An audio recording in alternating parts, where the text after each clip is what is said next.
ஸ்ரீ சிவசங்கரா தேவனே, ஸ்ரீ சிவசங்கரா தேவனே. சங்கரம் சிவசங்கரம். சிரஞ்சீவி பட்டம் பெற்றவர்கள் 7 என்று நமது புராணங்கள் குறிப்பிடுகின்றன. இதில் சிரஞ்சீவி பட்டம் பெற்ற மகாபலி அடுத்த யுகத்தில் இந்திரனாகவும், ஆஞ்சநேயர் அடுத்து வரும் சத்தியயுகத்தில் பிரம்மா என்றும் ஏற்கனவே அவர்களுக்கு பதவிகள் வழங்கப்பட்டுவிட்ட நிலையில் மற்ற 5 கலியுகத்திற்கு பிறகு என்ன ஆவார்கள்? சிரஞ்சீவி பட்டம் பெற்றவர்கள் கலியுகம் முடியும் வரை மட்டும்தான் உயிர் வாழ முடியுமா? எவ்வளோ பேர் ஜீவன் முக்த நிலையை அடைகிறார்கள். ஜீவன் முக்தன்னா என்ன? இன்னும் பிறவாத நிலையை அடைந்து விடுகிறார்கள். உலகத்தில் பிறப்பு இறப்பை தாண்டி they liberate their souls from the jail of the body when they are alive with this sadhana. அதனால் அவங்க எல்லாமே சிரஞ்சீவிகள் தான், அவங்க எல்லாமே எட்டர்னல் தான். பட் அதே பேரில் இருக்காங்களா, இல்லை வேறு வேறு கண்டென்ட், அந்த அதே கண்டென்ட் வேறு வேறு கண்டெய்னரில் வேலை செய்தாங்கிறது தான் முக்கியம். அதனால் இப்போ ராகவேந்தர்னு சொல்கிறோம். ராகவேந்தர் ஜீவசமாதிக்கு போயிட்டாருங்கிற வரைக்கும் உங்களுக்கு தெரியும். அதுக்கப்புறம் அவருடைய அந்த தவம் துண்டி பலனாக அவருக்கு ஐயப்ப சாமின்ற போஸ்ட் கிடச்சிதுன்னு சொல்கிறோம். இப்போ ஐயப்ப சாமி போஸ்ட் இருந்தாலே பூரண பிரம்மமாக வந்தாருன்னு நான் சொல்கிறேன். இப்படி நதி மூலம் ரிஷி மூலம்னு ஒன்று இருக்குது. யார் என்னவாக மாறுகிறார்கள் அப்படிங்கிறது, இவங்க எல்லாமே முக்த ஆத்மாக்கள் தான். they get this higher posts in the spiritual domain because of their தானம் தவம் செய்வராயின் வானவர் நாடு வழி திறந்துடுமேனு. அதனால் முக்த ஆத்மாக்கள்ன்றது எல்லோரும் தான். இப்போ காஞ்சி மகாபெரியவர் இருந்தார். அந்த மாதிரி ஆட்களுக்கெல்லாம் டெத்தே கிடையாது. though he leaves the body of that old man, he is still available. I've seen him in so many places after he left the body in 1999 or something. அதனால் யாரும் மறைவதில்லை. அவர்களெல்லாம் இந்த உலகத்தில் என்றைக்கும் இருப்பார்கள். அதுதான் ஜீவன் முக்தின்றது. ஜீவன் முக்தி என்பது பிறவாத நிலை, அவ்வளோதான். திருப்பியும் உலகத்துக்கு வரமாட்டாங்க, ஆனால் உலகத்தில் இருப்பாங்க. உலகத்துக்கு வரமாட்டாங்க. ஏன்னாக்கா they take this spirit out of the body. ஆனால் உலகத்தில் அவங்க their choice whether they want to enter into any either body, இல்லை ஏதாவது ஒரு கோயில் சிலையில் உட்காந்துக்கிட்டு மக்களுக்கு நல்லது பண்ணுறாங்களா, இந்த மாதிரி அவங்களுடைய சாய்ஸ். அது இதுக்கு மேலே ஒரு நிலை இருக்குன்னு சொல்லியிருக்கேன். They can become stars in the Galaxy, நட்சத்திரங்கள் ஆகலாம். அந்த மாதிரி ஆனவங்க தான் நான் எவ்வளோ தடவை சொல்லிட்டேன். வைஷ்வருடைய மனைவி அருந்ததி, நீங்கள்லாம் கூட கல்யாணம் ஆன உடனே அம்மி மிதித்து அருந்ததியை பார்க்குறீங்க. ஏன்னா ஷீ இஸ் எட்டர்னல். அண்டு துருவ நட்சத்திரம், மிருகசீரா நட்சத்திரம், ஆருத்ரா நட்சத்திரம், இவங்க எல்லாமே நட்சத்திரங்கள். அதனால் வள்ளலார் சொல்வார், உலகுயிர் திரளலாம் ஒளி நெறி பெற்றிடம்னார். உலகத்தில் இருக்கிறவங்கெல்லாம் இந்த ஒளி நெறியை அடைய வேண்டும். வள்ளலார் சொல்வார், பொன்னுடம்பு எனக்காய் பொருந்திடும் படிக்காயப்னார். பொன்னுடம்புன்றது காற்றாலே வழியாலே ககனமதாலே அழியாத ஒரு உடம்பு. அதை அடைந்து விட்டால் இன்னும் உலகத்தில் நம்ம எப்பயுமே எட்டர்னலாக இருப்போம். அதுதான் முக்தி நிலையங்கிறது. அதனால் கோயில் சிலைகள்லேயும் உட்காந்துக்கலாம், நட்சத்திரம் ஆகலாம், இல்லை ஆதித்யானா மகாவிஷ்ணு 12 சூரியர்களில் ஒரு சூரியன் ஆகலாம், ஏகாதச ருத்ரர்கள் 11 பேர் இருக்காங்க, அதில் ஒரு ருத்ரன் ஆகலாம். It's your choice, your qualifying level. நீ எந்த அளவுக்கு தவம் செஞ்சிருக்கியோ அதை வைத்துக்கொண்டு உனக்கு அந்த போஸ்ட் கிடைக்கிது. ஒரு clerk, head clerk, superintendent, manager மாதிரி spiritually also there is a ஹியரார்கி. நீ எவ்வளோ தவம் செஞ்சிருக்கியோ தானம் செஞ்சிருக்கியோ அதுக்கேற்ற மாதிரி ஒரு பவர்ஃபுல் போஸ்ட் உனக்கு கிடைக்கும். கோவிலில் அமைக்கப்பட்டிருக்கும் பலிபீடம் ஒரு தாமரை மலர் கவிழ்ந்திருப்பது போன்ற வடிவத்தில் அமைக்கப்பட்டு இருப்பதற்கும் அதன் அருகிலேயே கொடிமரம் அமைக்கப்பட்டிருப்பதற்குமான காரணங்கள் என்ன? இது எல்லாமே ஒரு பிரிமிட்டிவ் சொசைட்டியில் இருந்தவங்களுக்கு ஆன்மீகத்தை புரிய வைப்பதற்காக வந்த விஷயங்கள். நம்ம உடம்புல சக்கரங்கள்னு சொல்கிறோம். நீ டாக்டர்கிட்ட போய் பயாப்சி பண்ணி, ஏன்னா அட்டாப்சியா பயாப்சியா பண்ணி பார்த்தா அந்த சக்கரெலாம் இருக்காது. ஏன்னா they are all connected to luminous bodies. ஒரு ஒளி உடம்பு இருக்கு இல்லையா, அது சம்மந்தப்பட்ட விஷயங்கள். அண்ட் ஒரு மனிதன் வாழ்கிற காலத்தில் அது இப்படி கவுந்திருக்கும். அவங்க தவம் செய்கிற போது அப்படியே ஸ்லோவாக டில்ட் ஆகிட்டு ஒரு தாமரை மாதிரி வரும். அந்த ஒவ்வொரு தாமரையிலையும் ஒவ்வொரு எனர்ஜி டிவைன் வந்து உட்காந்துக்கும். ஒவ்வொரு தாமரை இப்படி திரும்பின உடனே அதில் ஒரு எனர்ஜி வந்து உட்காந்துக்கும். இதுதான் 7வது திரை. என் பின்னால் நான் கண்ட அதிசயம் என்னென்று சொல்வேன் அப்படின்னு வள்ளலார் சொல்லக்கூடிய நிலை. 4ன்றது முருகர், தொப்புள் கொடியிலேருந்து ஆரம்பித்து இது 4, இது 5. இங்கே தான் அம்பாள் இருக்கா. இந்த இடம் சிவன் சூரியன், இந்த இடம் 7வது திரை. இங்கேருந்து ஆகாசத்துக்கு நம்ம காஸ்மிக் கான்டென்ட் கிடச்சிடும். So when they talk of all this thing, they talk of spiritual highs and they are not talking of this physical body which is eating shitting. இதை பற்றி அவங்க சொல்கிறது இல்லை. ஒளி உடம்புங்கிற வார்த்தையை அவங்க பயன்படுத்துகிறாங்க. அண்டு இட் டிபெண்ட்ஸ், நீ எந்த அளவுக்கு பாடுபடுறியோ அதுக்கேற்ற மாதிரி இந்த நிலைகளை. Question from Akshaya Venkatraman, USA. Dear Baba, how are we accumulating new karma if everything is predestined and we are only a witness? Is it appropriate to assume that an opportunity or a situation presents itself in our life based on our past karma, and how we actually perform in that opportunity is our conscious responsibility and seed for a new karma? முதல் இடை கடை நம் வசத்தில் இல்லை. Passed present future எதுவும் நம்ம கண்ட்ரோலில் இல்லை. நீங்கள் ரோட்டில் நடந்து போகிறீங்க, உங்களுக்கே தெரியாமல் உங்கள் காலில் எத்தனையோ ஜீவராசிகளை நீங்கள் மெரிச்சிக்கிட்டு போகிறீங்க. Whether you know or not, அது கூட கர்மா தான். அதனால தான் இந்த எல்லாம் தெரிந்த ஜெயின முனிவர்கள் என்ன பண்ணுவாங்க, மூக்கு மேலே துணி கட்டிக்குவாங்க, தெரியாமல் எதுவும் போயிடக்கூடாதுங்கிற மாதிரி. மயில் ரெக்கையில் ரோட்டில் அப்படியே பெருக்கிக்கிட்டே நடப்பாங்க. 6 மணிக்கு மேலே சாப்பிட மாட்டாங்க, ஏன்னா சாப்பாட்டில் தெரியாமல் ஏதாவது பூச்சி வந்துடக்கூடாதுங்கிற மாதிரி. இப்படிலாம் உலகத்தில் ஒன்று நீயே வந்து ஒரு இன்சுலேட் பண்ணிக்கிட்டு ப்ரொடெக்ட் பண்ணிக்கிட்டு எந்த ஜீவராசிகளுக்கும் எந்த ப்ராப்ளமும் இல்லாமல் வாழ்கிறதுங்கிறது இந்த கலியுகத்தில் பாசிபிளே இல்லை. ஏன்னா ஒரு காலத்தில் உலகம் கொஞ்சம் நான் பொல்யூட்டடாக இருந்தது. இப்போ எவ்ரிதிங் பொல்யூட்டட், எல்லாமே பொல்யூட்டட் தான். தண்ணி அண்டு நீ சாப்பிட்ற ஃபுட்டு, நீ ப்ரீத் பண்ணுற ஏரு, எல்லாத்துலேயுமே பொல்யூஷன் இருக்குது. அதனால் நமக்கு தெரியாது. வள்ளலார் ஒரு லிஸ்ட்டே கொடுக்குறாருன்னு சொல்லியிருக்கேன் நான். அதாவது படி, பெரிய லிஸ்ட் இது. இதில் நீ டிக் அடிச்சுக்கிட்டே வா, நீ என்னெல்லாம் பண்ணலன்னு உனக்கே டென்ஷன் ஆகிடும். நல்லோர் மனதை நடுங்கச் செய்தேனோ, நமக்கே தெரியாமல் யாராவது மனசு கஷ்டம் கொடுத்துருப்போம். வலிய வழக்கிட்டு மானம் கெடுத்தேனோ, தேவையில்லாமல் யார் மேலேயாவது கோர்ட்டில் கேஸ் போட்டுட்டு அவங்கள அவமானப்படுத்துறது. தானம் கொடுப்போரை தடுத்து நின்றேனோ, உங்களுக்கு தெரியாது. இது யாராவது ஒரு பிச்சைக்காரன் கேட்குறான், உன் ஃப்ரெண்டு அவனுக்கு ஒரு 4 ரூபா போட போகிறான், நீ எல்லாம் சோம்பேறி நாய்ங்களா அவங்களுக்கு கொடுக்காதன்ற இல்லையா, அது கூட தப்பு தான். தானம் கொடுக்குறவங்கள தடுத்து அது ஒரு பாவம். கலந்த ஸ்நேகரை கலகம் செய்தேனோ, 2 ஃப்ரெண்ட்ஸ் இருக்காங்க, தெரிஞ்சோ தெரியாமலோ அவங்களுக்கு நடுவில் கொஞ்சம் போட்டு கொடுத்துறது, அவங்க 2 பேரும் எனிமி ஆகிடுவாங்க. மனமொத்த நட்புக்கு வஞ்சகம் செய்தேனோ, குடிவரி உயர்த்தி கொள்ளை கொண்டேனோ. அரசியல்வாதிகள்லாம் டேக்ஸ் போடுறாங்கல்ல எல்லாத்துக்கும், அதெல்லாம் கூட ஒரு பனிஷ்மெண்ட்டுக்குள்ளே வருது.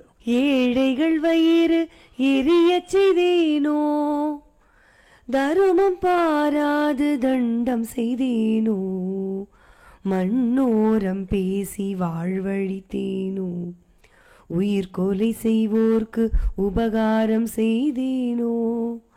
களவு மாடு ஓடுது, ஒருத்தன் கசாப்பு கடைக்காரன் கத்தி தூக்கின்னு ஓடி வர்றான், மாடு இந்த பக்கம் போச்சான்றா. ஆமாங்க இப்படி தான் போச்சு, நீ கை காட்டினேன்னா அது கூட ஒரு பாவம், ஒரு கொலைக்கு நீ காரணமாக இருந்த அப்படின்னு அர்த்தம். களவு செய்வோர்க்கு உளவு சொன்னேனோ, யாராவது திருட போகிறாங்க, நீ வந்து ஆமாம் எங்கள் முதலாளி வெளியூர் போயிருக்காரு, நீ வந்து திடீர்னு போனால் அப்புறம் வந்து பாதி வாங்கிக்கிறேன்னு சொல்லுது. திருடுறவனுக்கு ஒத்தாசையாக இருக்குது. பொருளை இச்சித்து பொய் சொன்னேனோ, ஆசை காட்டி மோசம் செய்தேனோ. இதில் நிறைய விஷயம் வரும். நிறைய இந்த காலத்து பொண்ணுங்களாகட்டும் பசங்களாகட்டும் லவ்னு சொல்லி நல்லா அவன் தலையில் இல்லை அவள் தலையில் மிளகா அரைச்சி அவளை ஏமாற்றிட்டு அதுக்கப்புறம் எங்கள் அப்பா வேணான்ட்டார் எங்கள் பாட்டி வேணான்ட்டான்னு சொல்லி அவங்கள டிச் பண்ணிவிடுவாங்க. அது கூட மகாபாவம். வரவு போக்கொழிய வழியடைத்தேனோ, வேலையிட்டு கூலி குறைத்தேனோ, பசித்தோர் முகத்தை பாராதிருந்தேனோ, இறப்போர்க்கு பிச்சை இல்லை என்றேனோ. ஈதல், அதாவது ஈயனை இறத்தல் ஈந்தன்று, ஏனெனால் அதனினும் வீழ்ந்தன்று. ஒருத்தவங்ககிட்ட பிச்சை கேட்குறான்றதாவே தப்பு. அப்படி கேட்ட நாய்க்கு நான் கொடுக்க மாட்டேன்னு நீ சொல்லலையா, அது அதை விட மகாபாவம். கோள் சொல்லி குடும்பம் குலைத்தேனோ. எவ்வளோ பேர் அந்தந்த குடும்பங்களில் நாத்தனார், மாமா, மச்சான், அவங்கள பற்றி இவங்கள பற்றி அவங்க சொல்லி சண்டைலாம் மூட்டுறாங்க இல்லையா, அதெல்லாம் கூட பாவத்துக்கு கீழே வருது. நட்டாற்றில் கையை நழுவ விட்டேனோ, கலங்கி ஒளிந்தோரை காட்டி கொடுத்தேனோ, கற்பழிந்தவளை கலந்திருந்தேனோ, காவல் கொண்டிருந்த கன்னியை அழித்தேனோ, கணவன் வழி நிற்போரை கற்பழித்தேனோ, கர்ப்பமடித்து கழித்திருந்தேனோ. இதெல்லாம் இந்த காலத்தில் நிறைய நடக்குது. அதாவது இவங்க கொழுத்து போய் செக்ஸ் வச்சுப்பாங்க. ஒரு குழந்தை இது கர்ப்பம் ஆகிட்டான்னு we are not settled in life அப்படின்னு சொல்லி அபார்ஷன் பண்ணிக்குவாங்க. அது கூட தப்பு தான். அதாவது நீ ஒன்றா பிளான் பண்ணியிருக்கணும், அதை விட்டுவிட்டு நீ பாட்டிக்கு என்ஜாய் பண்ணிவிட்டு உன்னுடைய கொழுப்புக்கு ஒரு குழந்தை வந்ததுன்னா அதை அபார்ட் பண்ணுறதே அது கூட தப்பு. அவங்களுக்கு அடுத்த ஜென்மத்தில் குழந்தையே பிறக்காது. போய் கோயிலாக சுற்றுவாங்க. அந்த பரிகாரம் இந்த பூஜைலாம் பண்ணால் தான் அந்த பாவத்துக்கு கழுவை தேட முடியும். அதனால் abortion is heinous sin. You plan but don't abort. குருவை வணங்க கூசி நின்றேனோ, குருவின் காணிக்கை கொடுக்க மறந்தேனோ, கற்றவர் தம்மை கடுகடுத்தேனோ, பெரியோர் பாட்டில் பிழை சொன்னேனோ, பக்ஷியை கூண்டில் பதைக்க அடைத்தேனோ. இந்த குரங்க கூண்டில் அடைக்கிறது, கிளியை கூண்டில் அடைக்கிறது, இதெல்லாம் செய்கிறாங்க இல்லையா, அது கூட பெரிய பாவம். அது அதனுடைய ஃப்ரீடம்லேயும் இருக்குது. அதை கொண்டு போய் நீ கூண்டில் அடித்து அதை வச்சு வியாபாரம் பண்ணுறது, இல்லை உன்னுடைய ஒரு பிளே டூலாக அதை யூஸ் பண்ணிக்கிறது, அது கூட தப்பு தான். இப்போ பத்ராச்சலத்தில் ராமதாசன் ஒருத்தர் இருந்தான். அவன் 12 வருஷம் ஜெயிலில் இருக்கிற மாதிரி ஆச்சு. ஏன்னா அவன் ஒரு கிளியை கூண்டில் போட்டிருந்தான். ஸோ அந்த அளவுக்கு அவன் ஜெயிலில் இருக்க வேண்டியிருந்தது. அதான் பத்ராச்சல ராமதாஸ் கதையே. கன்றுக்கு பாலூட்டாது கட்டி வைத்தேனோ. நிறைய பேர் என்ன பண்ணுவாங்க, வைக்கப்போலில் ஒரு கண்ணுக்குட்டி பண்ணி அதை கண்ணுக்குட்டின்னு ஏமாற்றி இவன் பால் கறந்து விற்றுக்கிட்டு இருப்பான். அந்த ஓன் கண்ணுக்குட்டிக்கு பால் கொடுக்க வச்சுட்டு இவன் எடுத்துக்கணும். அதுவே செய்ய மாட்டாங்க நிறைய பேர். ஃபுல்லாக வேணுன்றதுனால இப்படிலாம் ஏமாற்றுவாங்க. ஊன் சுவை உண்டு உடல் வளர்த்தேனோ, கல்லும் நெல்லும் கலந்து விற்றேனோ. நிறைய பேர் இந்த கலப்படம் பண்ணி விற்கிறாங்க இல்லையா, அது அதை விட பெரிய பாவம். அன்புடையவர்க்கு துன்பம் செய்தேனோ, குடிக்கின்ற நீருள்ள குளம் தூர்த்தேனோ, வெயிலு கொதுங்கும் விருட்சம் அழித்தேனோ, பகை கொண்டு அயலோர் பயிரழித்தேனோ, பொது மண்டபத்தை போயிடித்தேனோ, ஆலய கதவை அடைத்து வைத்தேனோ. நிறைய ஊருங்களில் பார்க்கலாம், 2 குரூப்புக்கு கிளாஷ் இருக்கும். அதனால் கோயிலை பூட்டிட்டு கோர்ட்டில் கேஸ் நடந்துட்டு இருக்கும் 10 வருஷத்துக்கு. அது இன்னும் பெரிய பாவம். ஒரு தடவை நான் திருச்செந்தூர் கோயிலில் வாரியார் இறந்த பின்னால் அந்த லெக்சர் ஆவணி மாதத்தில் இருக்கும். அதுக்காக என்னை கூப்பிட்டாங்க. இப்போது திருச்செந்தூர் கோயில் லெக்சர் கொடுத்த உடனே அங்கேருந்து ஒரு ஃபியூ கிலோமீட்டர்ஸில் ஒரு ஊர், வெயில் உகந்த அம்மன்னு அந்த ஊரில் இருக்கிற அம்மன் கோயில் பூட்டி வச்சுருக்காங்க. அந்த ஊருக்கு பேர் படுகப்பத்து. கிருஷ்ணராஜ் நாடார்னு ஒருத்தர் ரெட்டில்ஸில் ஆதித்யன் ஸ்டோர்னு வச்சுருக்காரு. அவர் எங்கள் ஊர் தான் வாங்கன்னு என்னை கூட்டின்னு போனார். அந்த ஊரில் அவங்க சொன்னாங்க, எங்கள் ஊரில் 10 வருஷமாக மழையே இல்லைங்க அப்படின்னாங்க.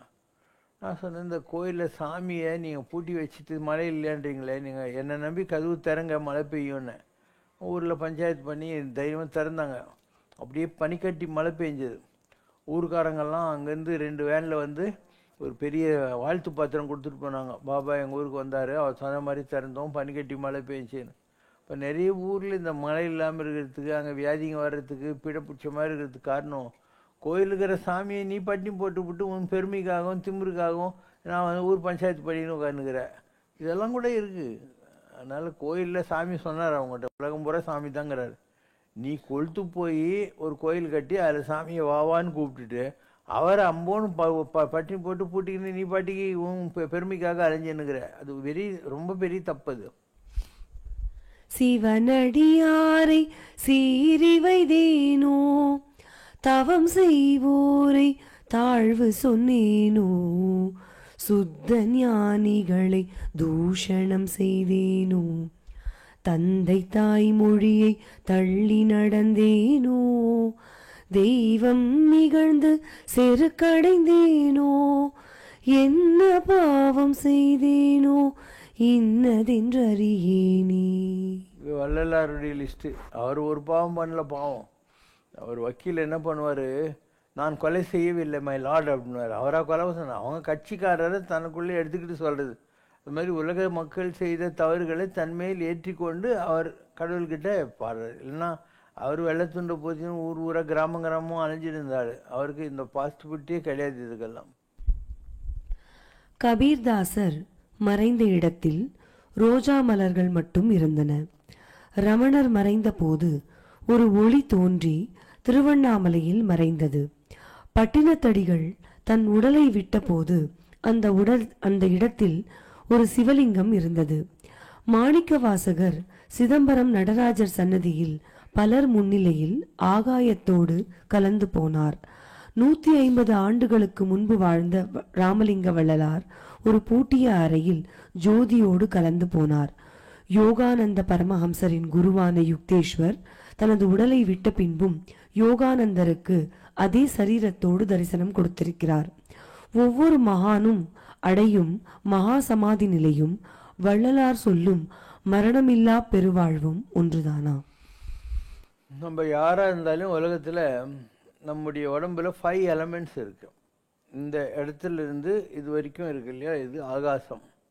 அது கீழே எங்கள் மூக்கு வரைக்கும் இருக்கிறது காற்று. அப்புறம் இந்த இடத்துல இருக்கிறது வந்து இது ஹீட்டு, இது வாட்டர் மாலிகுல்ஸ். இந்த ஃபிசிக்கல் பாடி இல்லையா, கை கால் எல்லாம், அதெல்லாம் மண். ஸோ இந்த 5 பொருள் தான் நம்மக்கிட்ட இருக்கு. அதனால் all elements are so mixed up in him அப்படின்னுவோம். இந்த 5 எலமெண்ட்ஸ் தான் நாம்.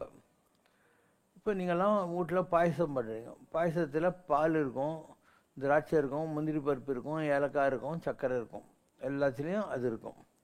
ஆனால் அரிசி பாயசம், ஜவரிசி பாயசம், சேமியா பாயசம், ரவை பாயசம், இது மாதிரி வித்தியாசம் இருக்கா?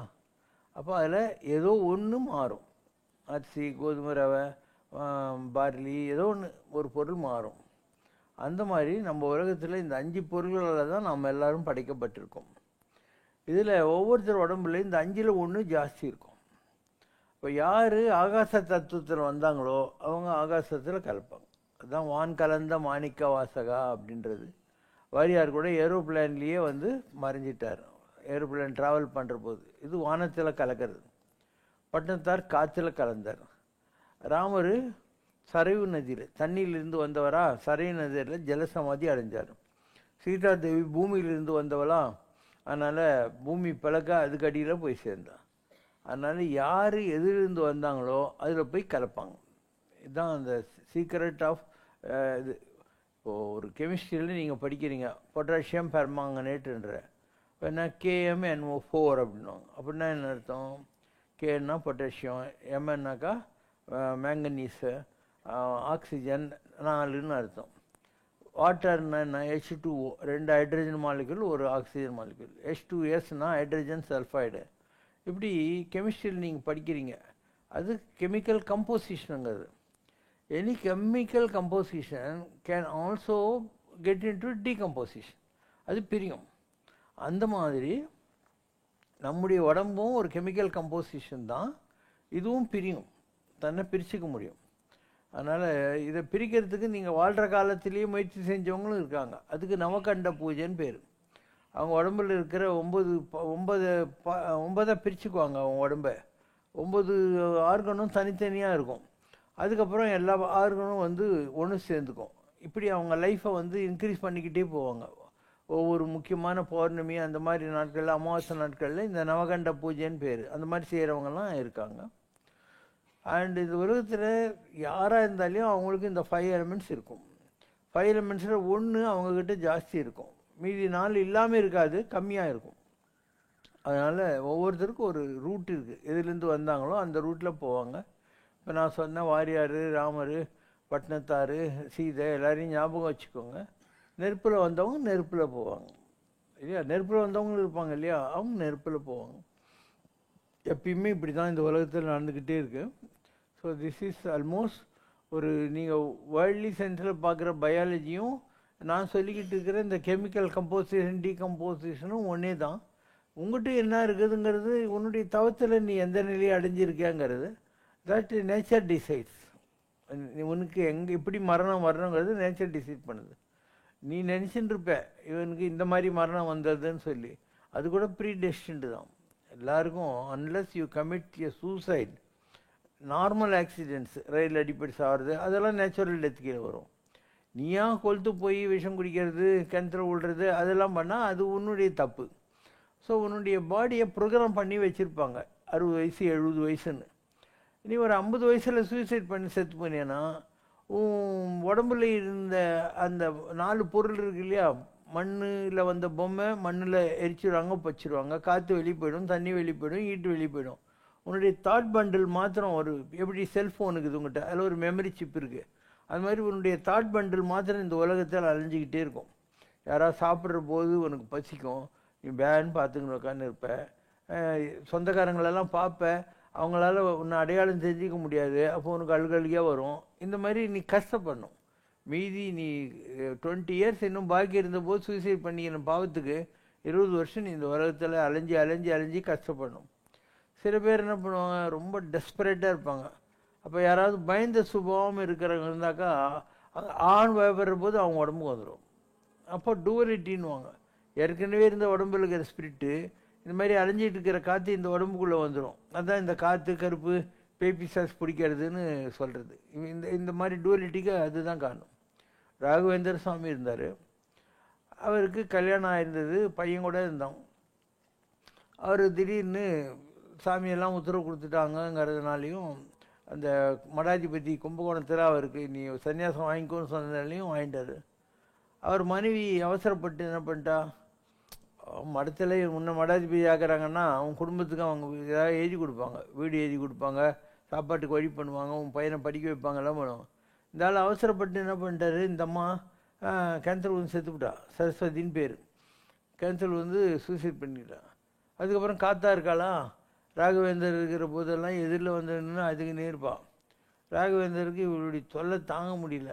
அப்புறம் என்னன்னாலும் பரவாயில்லன்னு தண்ணி எடுத்து அந்த மந்திரத்தை சொல்லி அந்த பிரேத பூதாதி எல்லாம் போகணுன்றதுக்காக அவள் மேலே தெளித்து அவளுக்கு அந்த பிரேத பாடியிலிருந்து முக்தி கொடுத்தாரு, அந்த பேயாக இருக்கிற உடம்புலேருந்து முக்தி கொடுத்தாரு.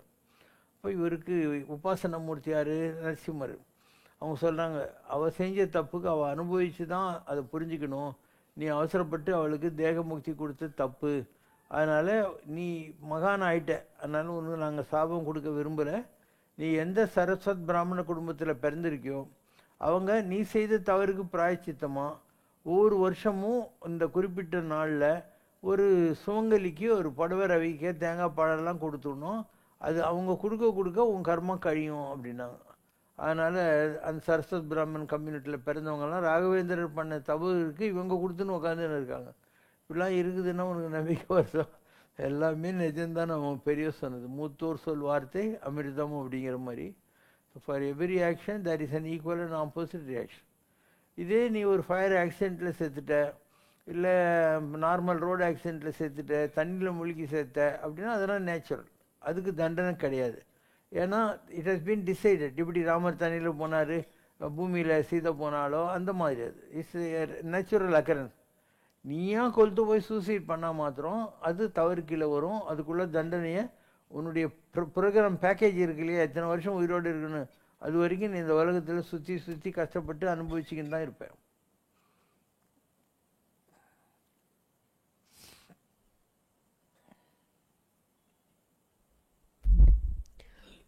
Question from Bhaskara Rajan. After Abhimanyu's death, Krishna took Arjuna to meet Abhimanyu, who doesn't recognize Arjuna, but how our Pitrukal remember us and bless us. பித்ருக்கள் வேறு, தேவர்கள் வேறு. இந்த பூமி இருக்கு இல்லையா, இதுக்கு அடுத்த லேயரில் இருக்கிறது தான் பித்ருலோகம். அதனால் இந்த பூமியில் இறந்து போன ஒரு உடம்பு இங்கேருந்து பித்ருலோகத்துக்கு தான் போகும். Unless you are டெஸ்டின் to become a Siddha are you are டெஸ்டின் to become a celestial. நீ சித்தர்கள் உலகத்துக்கு போகலாம், தேவர்கள் உலகத்துக்கு போகலாம். இல்லைன்னா நார்மலாக இந்த உலகத்தில் இருக்கிற எல்லாருமே இந்த எத்திரியல் வேர்ல்டுக்கு தான் போவாங்க. பித்ருலோகம் என்பது பூமிக்கு கிட்ட இருக்கு. இப்போ இந்த பூமியில் எப்படி இருந்தாங்களோ, இங்கே நீ குருடாக இருந்தால் அங்கேயும் குருடு, இங்கே மொண்டியாக இருந்தால் அங்கேயும் மொண்டி தான். அதே மாதிரியான வாசனாதிகளோடு தான் நீ அங்கேயும் இருப்ப. ஓகேவா? அதனால தான் ஐ generally tell people not to donate your organs. நீ வந்து ரொம்ப நோபல்னு நினச்சிக்கிட்டு ஆர்கன் டொனேஷன் பண்ணிவிட்டு அங்கே போனேன்னா நீ அந்த ஆர்கன் இல்லாமல் தான் அங்கே இருப்ப. யாருக்கும் நல்ல செய்ய போய் நீ அங்கே போய் கஷ்டப்பட்டு இருப்ப. அண்ட் காட் நோஸ், கடவுளோடவா நீ பெரிய காரணியவாதி, நீ தான் அவங்களுக்கு ஏதோ ஹெல்ப் பண்ணிடுறது. அவங்க கர்மா அவங்க அனுபவிக்கிறாங்க. இந்த உலகத்தில் ஏன் வந்து கூன் குருடு முரடு இதெல்லாம் பறக்கிறாங்கன்னா ஏதோ தப்பு இருக்குது அவங்களுக்கு போன ஜென்மத்தில். அதுக்காக தான் அவங்களுக்கு அந்த மாதிரி ஒரு பாடி கடவுள் கொடுக்குறாரு. கடவுள் உன்னை அறிவாளி, உன்னை அன்பு உடையவர். ஸோ அங்கே போய் அப்படி தான் நீங்கள் இருப்பீங்க பித்ருலோகத்தில். ஸோ ஒரு ஜாதகத்தினுடைய கண்டினியூட்டி தான் உங்களுடைய வாழ்க்கை என்பது. அதாவது லைஃப் இஸ் கண்டினியூவஸ். இப்போ நீ வந்து நான் சொல்லியிருக்கேன், புதன் தசையில் இறந்து போயிட்டேன்னு அடுத்தது கேது தசை. உனக்கு லிவர் ப்ராப்ளம், கண்ணு ப்ராப்ளம், மாந்துவான்வாங்க குழந்தைங்களுக்கு, இந்த மாதிரிலாம் வியாதி படித்து ஒரு 6-7 வருஷம் பிறந்ததுலேருந்து பிழப்பிடிச்ச சனி மாரி இப்போ அந்த குடும்பத்தில் எப்பார் வியாதின்னு அப்படி இருந்தால் கேது தசையில் பிறப்பேன். உனக்கு அந்த மாதிரி கர்மா பாக்கி இல்லைன்னா நீ 7 வருஷம் பித்ருலோகத்தில் இருப்ப. அந்த 7 வருஷம் கழித்து சுக்கிர தசை வரும் இல்லையா, அப்போ ஒரு பணக்கார குடும்பத்தில் பார்ன் வித் சில்வர் ஸ்பூன்னு பணக்கார காரில் ஸ்கூட்டரில் போய்கிட்டு ஜாலியாக பிறப்ப நீ உலகத்தில். ஸோ லைஃப்ன்றது பிளானட்ரி கண்டினியூட்டி. ஆனால் உன் கர்மா எப்படியோ அதுக்கு ஏற்ற மாதிரி அந்தந்த பிளானட்டில் நீ பிறப்ப. இப்போ புதன் தசை முடிஞ்சு கேதுல பிறந்தியான்னு ஒரு கர்மா பாக்கி இருக்கு, அனுபவிக்கணும். சுக்கிரதசையில் பிறந்தியானாக்கா நல்லா இருக்கேன்னு அர்த்தம். இப்படி எல்லாத்துக்கும் ஒரு கணக்கு இருக்குது. எவ்வளோ வருஷம் நீ மேலே இருக்கணுங்கிறதுக்கு ஒரு கணக்கு இருக்குது. அண்ட் அதனுடைய போக்கில் எல்லாமே ப்ரோக்ராம் பண்ணியிருக்காங்க. அதனுடைய போக்கில் தான் உலகத்தில் எல்லாம் நடக்கும். So you cannot escape karmas. நீ எதுக்காக உலகத்தில் பிறந்திருக்கியோ, சுகத்தை அனுபவிக்கணுனாலையும் சோகத்தை அனுபவிக்கணுனாலையும் பிறப்ப. அதே அப்பா அம்மாவுக்கு பிறப்பியான்னு சொல்ல முடியாது. ஏன்னா இந்த உலகத்தில் இந்த ஆத்மா கனெக்ஷன் இருக்கும். இப்போ நீங்களாம் இந்த கோயிலில் வந்து உட்காந்துருக்கீங்கன்னா இது ஆத்ம சம்பந்தம். இவ்வளோ பெரிய மெட்ராஸில் ஒரு 1 கோடி ஜனங்க இருக்கிற இடத்துல நீங்கள் சின்னவங்களோ பெரியவங்களோ ஆம்பளைங்களோ பொம்பளைங்களோ இங்கே வந்து உட்காந்துருக்கீங்கன்னா அது ஆத்ம சம்பந்தம். சாரீரிக் சம்பந்தம்னு ஒன்று இருக்குது. உங்கள் குடும்பத்தில் யார் ஒய்ஃபு, யார் குழந்தைங்க, யார் உங்கள் அப்பா அம்மா, உங்கள் தாத்தா பாட்டின்னு பிறக்கிறது இல்லையா, அது பாடிலி வர்றது, அது உடம்பு சம்மந்தப்பட்ட உறவில் வர்றது. ஸோ இது வேறு அது வேறு தான். ஸோ அதுக்கேற்ற மாதிரி இந்த உலகத்தில் வருவாங்க. அவங்களுடைய லைஃபு பேக்கேஜ் வாசனாதிகள் எல்லாமே இருக்கும். அண்டு உங்களுக்கு உங்களுடைய பழைய பிறவிகளுடைய தொடர்புகள் மறைக்கப்படுகின்றன. அதுக்கு பேர் திருவனுபாவம்னு பேர். உங்களுக்கு தெரிஞ்சதெல்லாம் படைத்தல், காத்தல், அழித்தல், அதுபோக மறைத்தல், அருளல்னு இருக்கு. மறைத்தல்னா என்ன? திருவனுபாவம்ன்றது. அது என்ன? இதுக்கு முன்பிறவியில் உனக்கு ஒய்ஃபாக இருந்தவங்க, அப்பா அம்மா வந்தவங்க வந்து உலகத்தில் இருப்பாங்க. ஆனால் உனக்கு இந்த பிரிவில் அவங்க அப்பா அம்மா கிடையாது. ஏன்னா இந்த பிரிவில் வேறு பேக்கேஜ் உனக்கு. ஆனால் அவங்கள நீ ஏதோ ஒரு காரியத்துக்காக பஸ்லேயோ ரயில்லையோ கடை வீதியிலையோ ஏதோ ஒரு கனெக்ஷனில் அவங்கள பார்ப்ப. ஆனால் உனக்கு மறந்து போயிருக்கும், அவங்க யாருன்றது உனக்கு மறந்து போயிருக்கும். அதே மாதிரி போன பிரிவில் ஃப்ரெண்டாக இருந்தவங்களும் இந்த தடவை பார்த்தீங்கன்னா உங்களுக்கு ஒரு ஃப்ரெண்ட்லி ஃபீலிங் இருக்கும். போன பிரிவில் விரோதியாக இருந்தாங்களா, அவங்க இந்த பிரிவில் பார்த்தீங்கன்னா உனக்கு இரிட்டேஷனாக இருக்கும். ஏன்னா அது விட்டக்குறை தொட்டக்குறை. ஆனால் என்னன்னு உனக்கு புரியறதுக்கு வாய்ப்புகள் இல்லை. இப்படி லைஃபுங்கிறது transfer of energy according to law of physics. And continuity is life all about. And உனக்கு தெரிஞ்சாலும் தெரியலனாலையும் அதனுடைய போக்கில் உலகத்தில் எல்லாமே நடக்கும். சம்டைம்ஸ் போன ஜென்மத்தில் இருந்த அந்த ரிலேஷன்ஷிப் இந்த பிறவியில் வரலாம். அது பாசிபிலிட்டிஸ் ஆர் தேர்.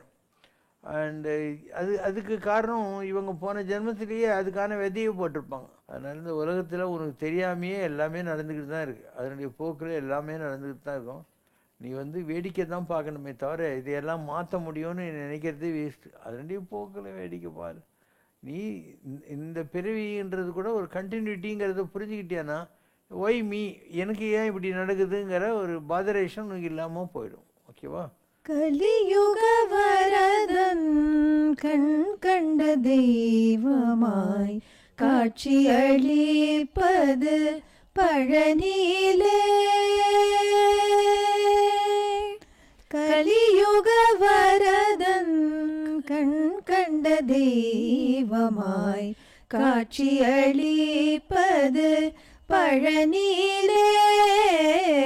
கலியுக வரதன் கண் கண்ட தெய்வமாய் காட்சி அளிப்பது பழனியிலே. குறை ஒன்றுமில்லை மறைமூர்த்தி கண்ணா, குறை ஒன்றும் இல்லை கண்ணா, குறை ஒன்றுமில்லை கோவிந்தா.